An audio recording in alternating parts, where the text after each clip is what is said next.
The hidden engineering of Noah's Ark, a divine design beyond time. What modern archaeologists and engineers have recently uncovered about Noah's Ark is rewriting everything we thought we knew about this ancient event. The findings are so astonishing that they challenge our understanding of ancient civilization, engineering, and even faith itself.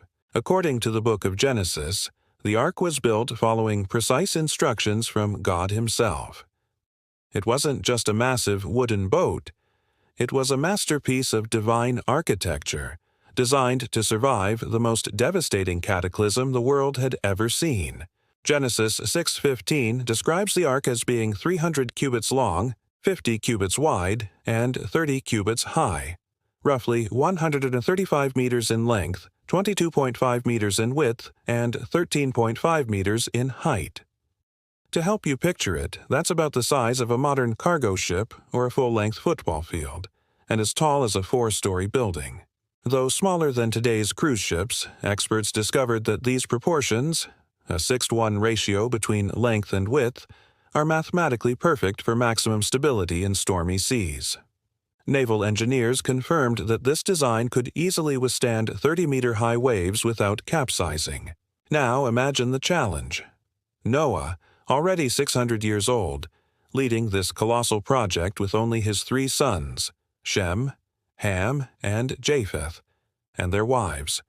No cranes, no sawmills, no engines, just faith, skill, and determination. The ark was built with a special kind of wood called gopher wood, possibly cypress or cedar, species known for their incredible resistance to water and decay. The choice of material alone reveals advanced knowledge of naval construction, far beyond what historians once thought possible for that era. To waterproof the vessel, the entire structure was coated inside and out with bitumen, a natural resin still used in shipbuilding and construction today. This substance not only sealed the wood, but made the hull flexible enough to absorb shock from powerful waves.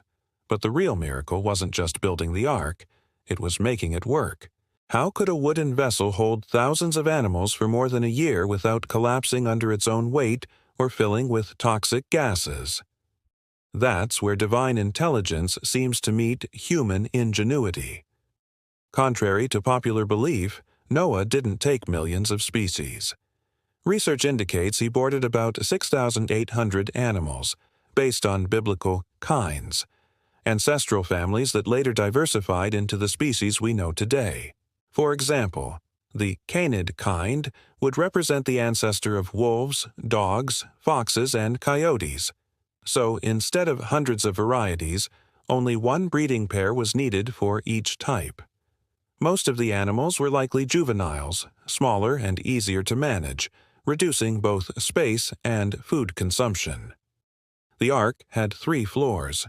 The lowest deck held large animals and supplies, ensuring a low center of gravity. The middle deck housed medium-sized creatures and birds, and the upper deck contained the family quarters and smaller animals. Feeding thousands of animals was no easy feat. Ancient records and modern reconstruction suggest an ingenious feeding system. Large clay containers with small openings that automatically released grain and water at a controlled rate, similar to primitive dispensers. Noah's family likely stored grains, hay, dried fruits, and seeds, all carefully dehydrated to last through the entire flood. Rainwater was collected through openings on the roof, filtered naturally through sand and charcoal, and distributed through bamboo or hollowed wooden pipes, creating a sustainable hydraulic system thousands of years ahead of its time. And what about waste?